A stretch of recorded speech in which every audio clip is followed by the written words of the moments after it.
Berlangsunglah kegiatan sampai tahun 85, ya, sampai tahun 85 ternyata yang berkaitan dengan infrastruktur air minum itu tidak seperti yang dimimpikan di dalam rencana Indo 6585 itu. Kenapa? Begitu dievaluasi, penanganan infrastruktur itu adalah konkuren namanya.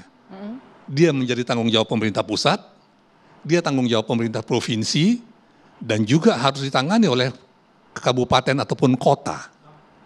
Di situ dia. Nah, dalam kaitan inilah migrasi penduduk berlangsung ke Jakarta, termasuk saya datang dari Medan ke Jakarta, gitu, dan migrasi penduduk itu hampir dari seluruh Indonesia. Tempat permukiman kita itu belum seperti penyediaannya. Jadi penyediaan permukiman itu selalu terlambat. Nah, itu Ibu yang disebut dengan perkembangan kita itu adalah leapfrog. Jadi perkembangan daerah-daerah terbangun kota Jakarta itu leapfrog, kayak lompatan katak. Dibangun dulu perumahan-perumahannya, baru datang menyusul jalan, dibangun got dan sebagainya. Masuklah proyek MHT namanya. Di MHT itu air minum tidak masuk. Nah, berlanjutlah ini.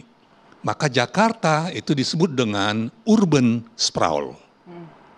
Urban sprawl itu adalah kota yang sudah berkembang, padat kegiatannya, tapi tidak didukung dengan sarana dan prasarana pada waktunya.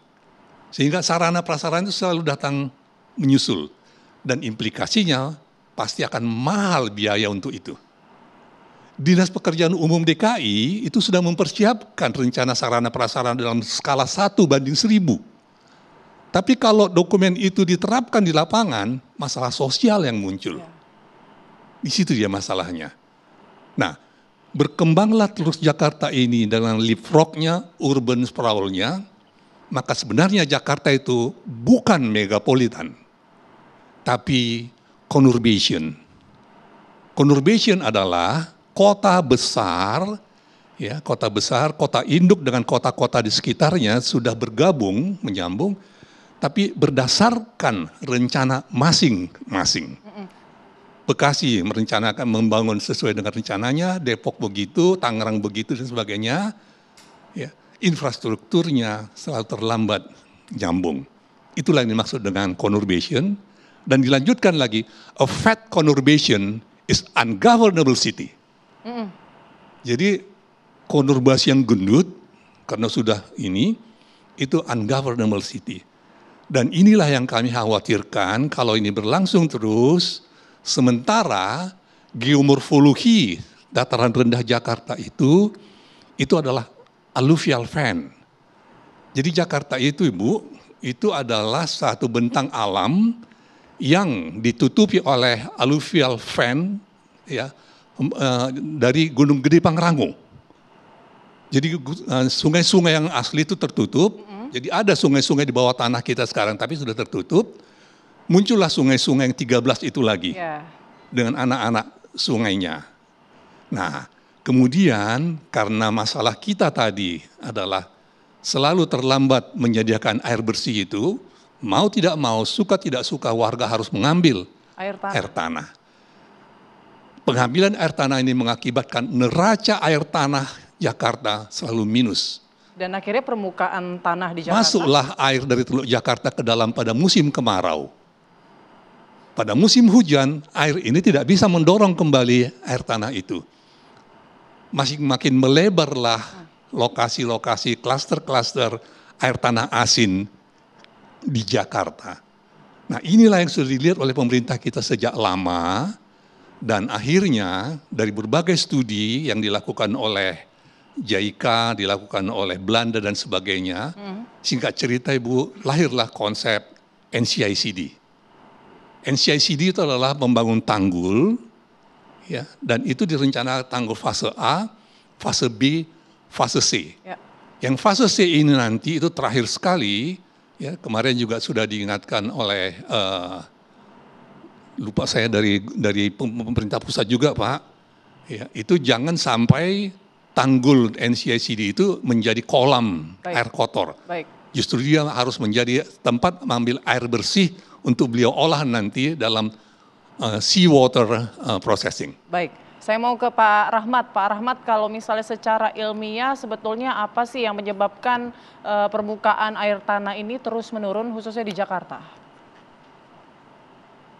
Baik, terima kasih Pak Putri. Jadi saya sangat menikmati diskusi dari Pak Rudi ya, dari Pak Arief ya. Jadi tadi kalau memang ada pertanyaan dari warga, dari Bu Suri ya, tentang kok saya nggak dapat air pump gitu. Sebenarnya angka-angka tadi sudah real. Jadi sudah real bahwa kita baru 69% untuk yang Jakarta. Ya, jadi 69% yang Jakarta itu artinya 31% tidak mendapatkan air perpipaan. Dan secara teori dia pasti menggunakan air tanah. Ya, belum umum di Jakarta populer menggunakan air hujan seperti di pulau-pulau lain di Indonesia. Karena memang ada kekhawatiran air hujannya asam akibat pencemaran atau hal-hal yang lain. Tapi dari 69% jaringan pipa Jakarta ini tadi juga dijelaskan oleh Pak Arief bahwa itu ada kebocoran, masih ada kebocoran, bahkan ada pipa yang umurnya sudah lebih dari 100 tahun. Ini artinya akan semakin banyak lagi yang menggunakan air tanah. Ya, dan ini sebenarnya suatu masalah karena bahaya air tanah ini slow release, pelan-pelan sekali ya. Kadang-kadang kita nggak sadar bahwa ini menjadi suatu bahaya. Mungkin bisa dianalogikan dengan cerita tentang seekor katak yang berenang di dalam panci yang direbus dengan air yang kecil sekali airnya, apinya ya, direbus dalam air dengan api yang kecil sekali. Pelan-pelan sampai dia baru sadar airnya sudah mendidih dan itu terlambat. Dan kalau kita bicara mengenai air tanah, mungkin generasi-generasi yang senior pernah mengalami bahwa cukup mengambil air tanah itu dengan mengambil dari permukaan dengan alat pengambil seperti ember atau gayung, tidak usah lagi itu. Kemudian tiba-tiba dia harus mulai memakai tali timba. Kemudian masih ingat lagi mungkin orang tua kita mulai memakai pompa yang terkenal dengan istilah pompa dragon, pompa yang dihisap. Kemudian sanyo, itu adalah generasi kita. Dan generasi sekarang itu memakai submersible.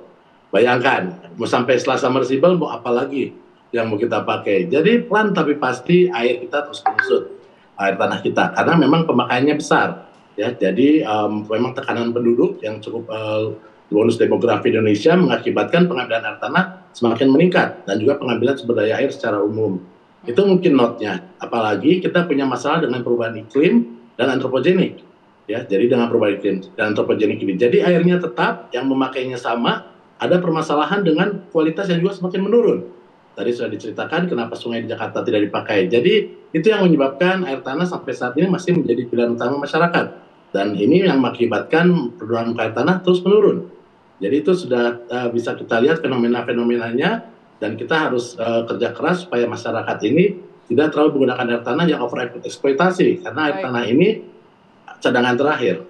Itu mungkin sebagai pengantarnya. Terima kasih Mbak Putri. Iya, tapi kan sebenarnya ya pemirsa, sejak Agustus 2023 pada saat itu Gubernurnya masih Anies Baswedan ini sudah mengeluarkan peraturan soal larangan menggunakan air tanah. Tapi tampaknya pertumbuhan ataupun penggunaan air pump ini tidak cukup signifikan tadi kalau disampaikan Pak Arief ya, hanya 69% saat ini dari tahun lalu 64%. Lalu kebijakan seperti apa lagi yang harusnya diterapkan pemerintah agar bisa mengatasi atau mencegah lah semakin turunnya permukaan air tanah? Kemudian nanti kita akan bahas usai jeda berikut.